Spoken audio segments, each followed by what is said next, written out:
Hey viewers! So I just watched Cars 3 and it was amazing. What am I to do except give my review on it? Roll intro.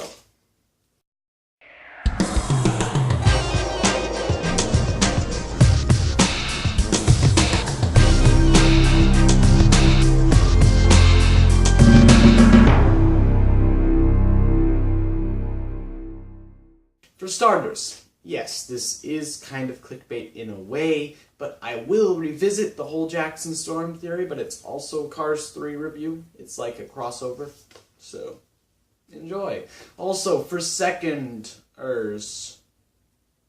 Okay, that's a word now. Seconders is going to be a word. Seconders. For seconders, I recorded some small clips before and after viewing, so I'm going to play those now. Before movie... Hey, what's up, guys? I'm going to see Cars 3 today.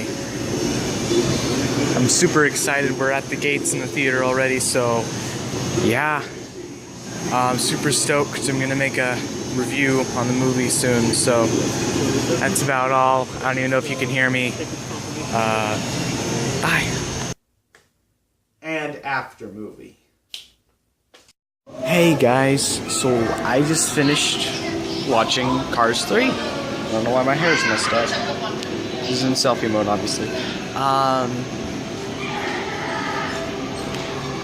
I thought it was really cool.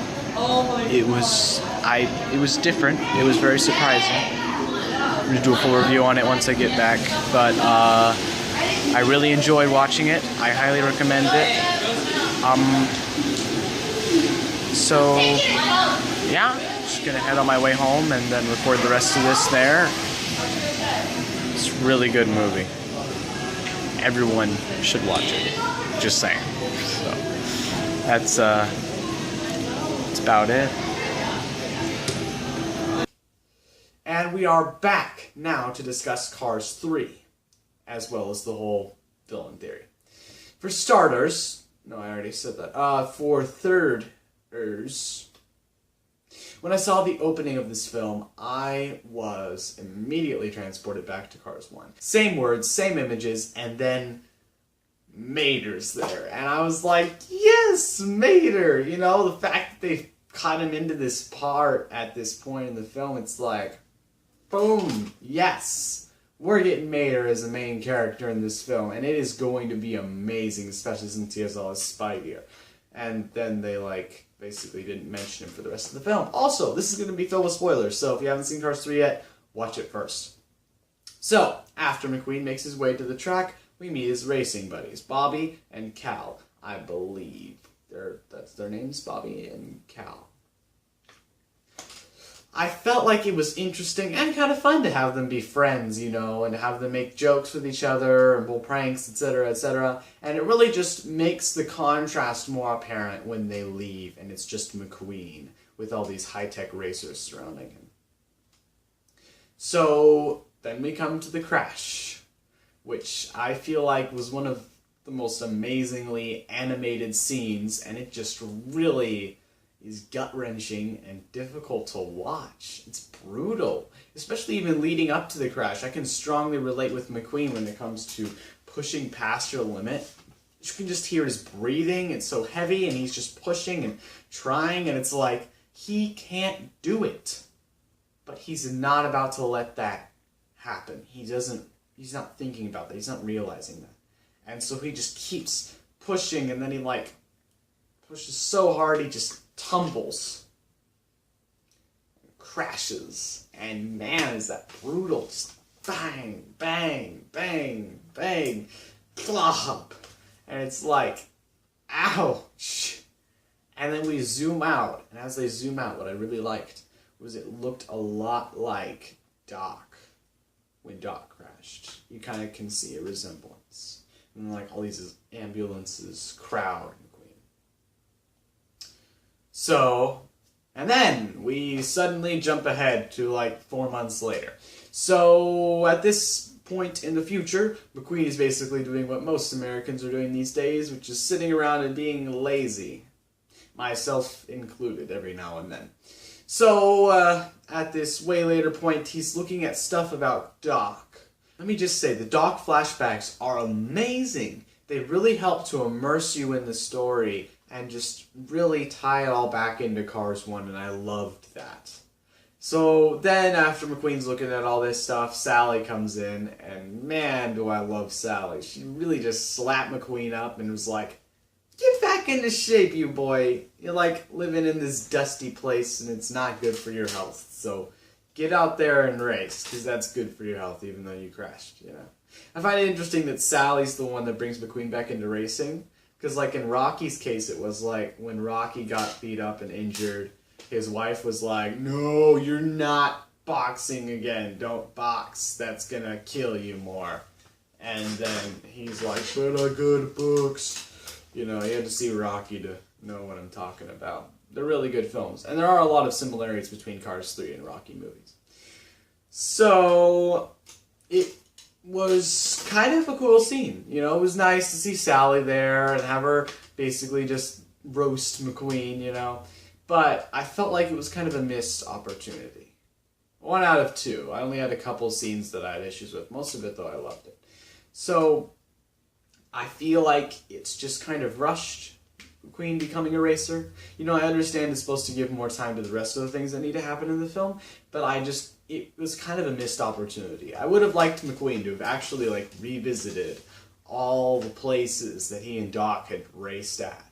And then, like, tried racing at them again, you know, maybe having flashbacks from Cars 1, picturing Doc there, going to the courthouse, remembering Doc, and is just, you know, maybe even looking at Bessie, and just kind of going around and reliving Cars 1 so that you can remember it. Because Cars 1's a pretty old film, you know?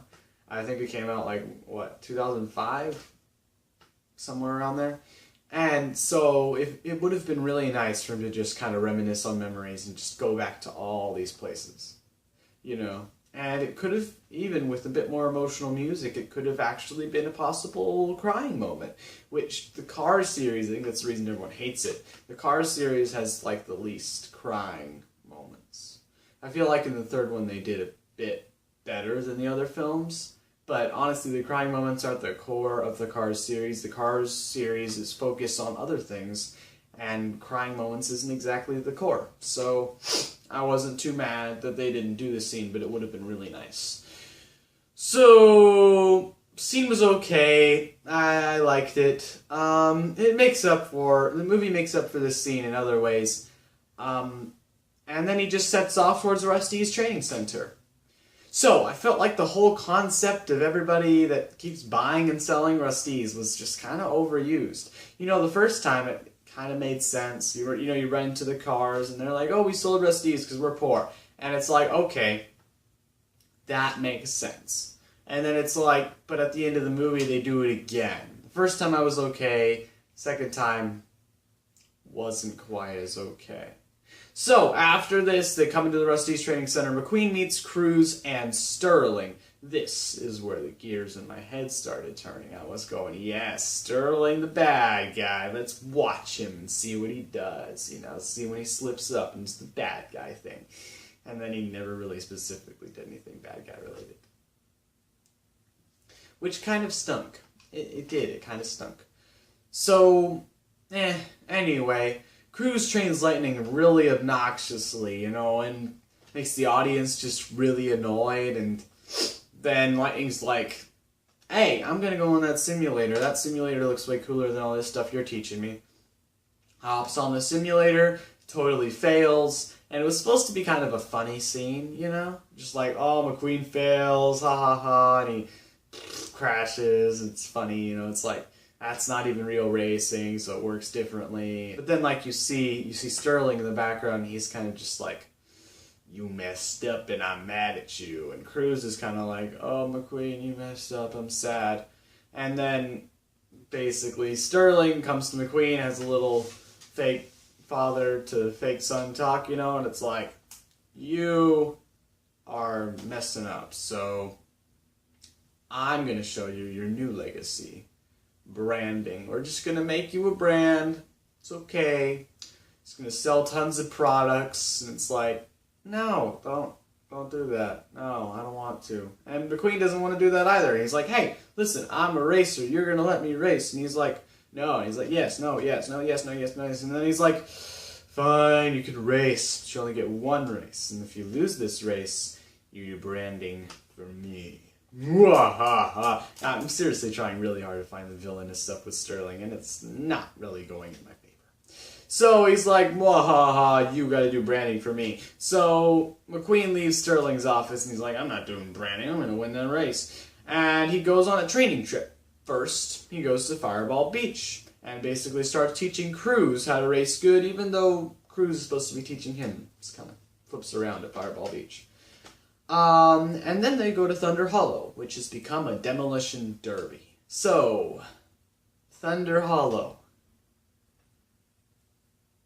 It was probably the most unnecessary scene in the entire film. I'm sorry. I mean, sure, it's a great scene, but a lot of it just felt tacked on. You know, just so they could have the cool shots of fire for the trailer, like... You know, all the cars were just so wacky and so happy. I mean, I know it's a kid's film, and that's why I'm not, like, crazy mad at this scene, but it was just, like, they should have made it look a little more dire. I would have liked that. If it had been a little more of a dire situation, cars were more serious. It was, like, the big league of bad cars, you know. But they were just all, like, these happy, silly, wacky bad guys, so I thought it was interesting. Enter Miss Fritter, who's supposed to be like this treacherous, evil bad guy with tons of license plates on her, you know.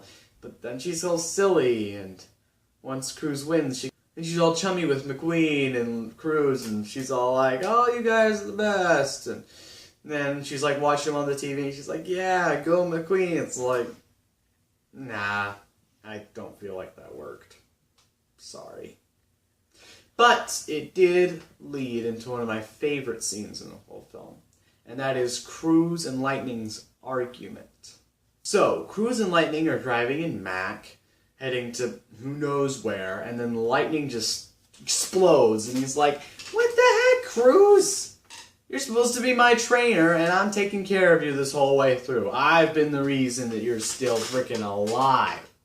And it's like, good job. You know, I mean, I know you're supposed to be like, no, that's terrible, you're hurting Cruz's feelings, but it's like, she kind of had it coming, and it's like, you can really relate to McQueen, especially after the Demolition Derby scene, which just felt so out of place. It worked.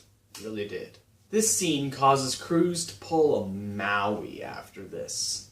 You're probably confused as to what I mean by a Maui, but it's basically when a Disney side character becomes friends with the main character and then leaves after they have an argument when they're either sad or annoyed, and then comes back at the end in this big thing, and then they're like, oh, you came back, it's amazing. I feel like they overuse it and have done it way too many times just in general in the Disney universe, and they kind of need to stop.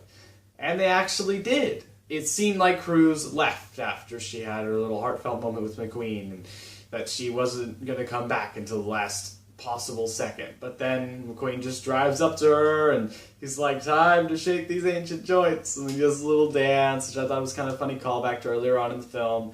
And then Cruz is like, oh, fine, I'm doing it, I'm joining you. And so then they go together to the next place. The next scene is the diner, which I honestly really loved this scene. I don't know if it's because, like, when I was younger, I had relatives who lived in kind of this country, similar thing, but it just felt so homey and so well animated and well rounded, and the scene just seemed so just friendly and good. I don't know, I just really liked the scene. I liked the textures, I liked the feel, and meeting the old cars was just great, and it was like, this is good. This feels good. I loved that scene. And I especially loved when Smokey takes McQueen aside and talks about how Doc would always send pictures of McQueen, and he was like, mentoring is the passion of racing, which is the message of this film, I think, when it comes to McQueen, is that he's a mentor. He's not a racer anymore the way he used to be. He's a mentor and a racer now. So, I felt like it was really cool to meet Smokey and everyone. Smokey, I don't think was as good as Doc as a mentor and all that. Felt like Doc's just Doc. You know, you just got that feeling.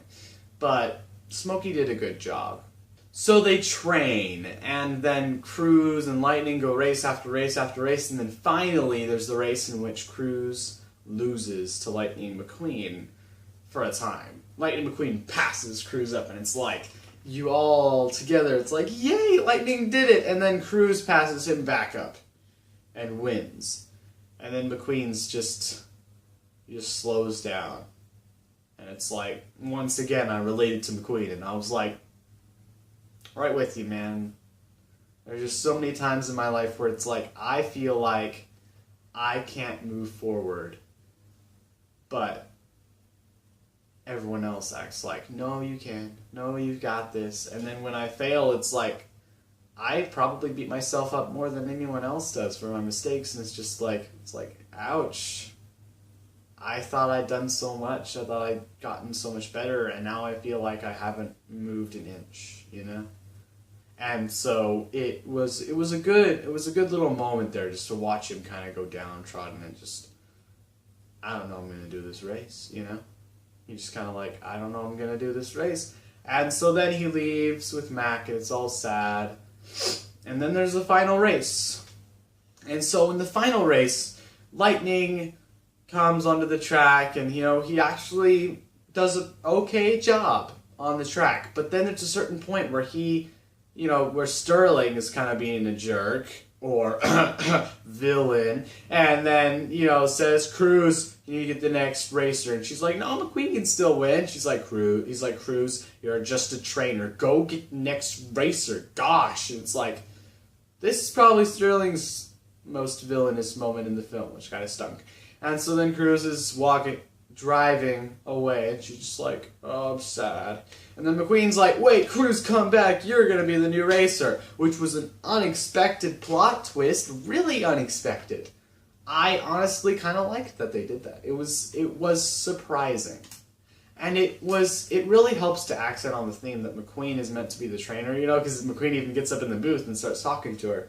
And it's like, McQueen sees that he can still race, but the aspect and the section of racing that he's meant to be in at this stage in his life is not the same.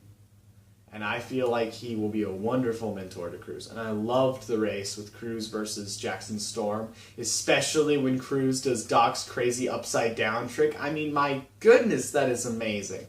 They're coming up side by side, and Jackson goes into the wall, and then Cruz just goes flip. But I can't make my hand snap out of its socket, so flip. It's just like, what? I loved that trick. I loved that scene, and they kind of slowed it down. It's like, shoo, which was really, really cool. I loved how they animated that. Great part. So then after the race, Cruz is like, oh, I won. And it's like, yay. And McQueen and Cruz go back to Radiator Springs, and they end the movie in Radiator Springs, which I feel like is the best ending for any movie when it comes to the Cars series. And it's just like, Radiator Springs, we're home again. Back to where we started. And then McQueen and Cruz train with each other, and McQueen puts on this super cool Hudson Hornet paint color, and I thought it was great, and it felt right. It was like, yes, this is great. But it also doesn't feel ended, so that means there might be a possible Cars 4 looming on the horizon, maybe focusing a bit more on Cruz. So, looking forward to that. So, that's about it for this Cars 3 part. Now to the end, the final verdicts. There's probably two main things you're wondering. One, is Sterling still the villain? And two, how do I rank Cars 3 among the others in the series? First, is Sterling still the villain? Yes, he is still the villain. But no, he is not the main villain of Cars 3. I feel like he has the potential to still become a villain, and no lines are crossed yet that made him a good guy. He's still a villain. I don't think that he's a very obvious villain quite yet, but he still could possibly be the villain of the next Cars movie, if they do one, because it seems like they're setting up for another film. And I would like to see where that takes us. Second, where do I rank Cars 3 among the other Cars movies? Well, I'm going to base them kind of off the end scenes and end messages. So, starting with Cars 1, let's get into it. Cars 1's end scene is McQueen pushing the King across the finish line, as well as making Doc proud and just showing the world that there's more to racing than just the fame and the fortune and being this great rookie. You know, and then Cars 2's end scene is Mater rocketing off to show the world that there's this new villain, this true villain that they haven't seen, and show the world that he's smart and he can actually do something with his life. And everyone keeps just pushing him down, but he pushes through that and solves the case, which I loved. I love Cars 2. I'm sorry, I do. It's great. And then Cars 3's end scene shows Lightning realizing that sometimes, no matter how good your intentions are, no matter how hard you may want to do something, sometimes you still have to step aside and allow someone else to take the spotlight, which is a really big humility lesson, and I feel like they did such a good job of presenting it in Cars 3. So Cars 1 deals with kind of rookie pride and that you don't have to always be so prideful. Cars 2 deals with like this kind of disability idea about just not being able to fit in and not being able to understand everyone, and that in the end you just have to be yourself. And then Cars 3 deals with helping others and really just stepping aside to allow someone else to take the spotlight. These are what the movies boil down to. When it comes to me, personally, a lot of times I'm not even in the spotlight enough to really lose my pride and help someone else. Of course, if I was in Lightning's case, I would totally help the King. I mean, like, yeah, honestly, I would. But there's also a part of me that feels like I just kind of cross the finish line and then go back and help the King, you know? Just be like, you're going to finish your race, but after I win. Because then everyone would still be happy with him, and he might even still be able to get the Dynaco sponsorship. And that would have been cool. I would have been like, 1, win the race. 2, get the King. 3, get the Dynaco. But I feel like it was very humble of McQueen and Cars 1 to do it that way. And then in Cars 2, it just, the whole idea that you don't fit in and you just feel alone, and then he does fit in, and it's like, he's able to do it his own way, and Mater's able to just save the day, and plus I love a good spy thriller. So honestly, in my book, you know, Mater's always been my favorite Cars character, and Cars 2 is an amazing film. It's very quotable, very lovable, and I might say it's better than Cars 1. Don't shoot me, please. So I like Cars 2 better than Cars 1. And then on to Cars 3. Its message with Cruz, showing that she could still become something great. And the message with Lightning, showing that sometimes you just have to let go and let others take the spotlight. Both of those messages are really wonderful and really resonated with me. But nothing beats a good spy thriller. I love Cars 2. I'm sorry. The message, the themes, the wonderfulness of it, how it just really ups the ante from Cars 1, it was just amazing. So my final verdict, you may want to kill me for this. Cars 2 is number 1, Cars 3 is number 2, and Cars 1 is number 3. That's my review. That's about it. That's all for today. Hope it was at least mildly enjoyable to watch me make this weird random theory. And I will see you later. Its message with Cruz, showing that she... Its message with Cruz, showing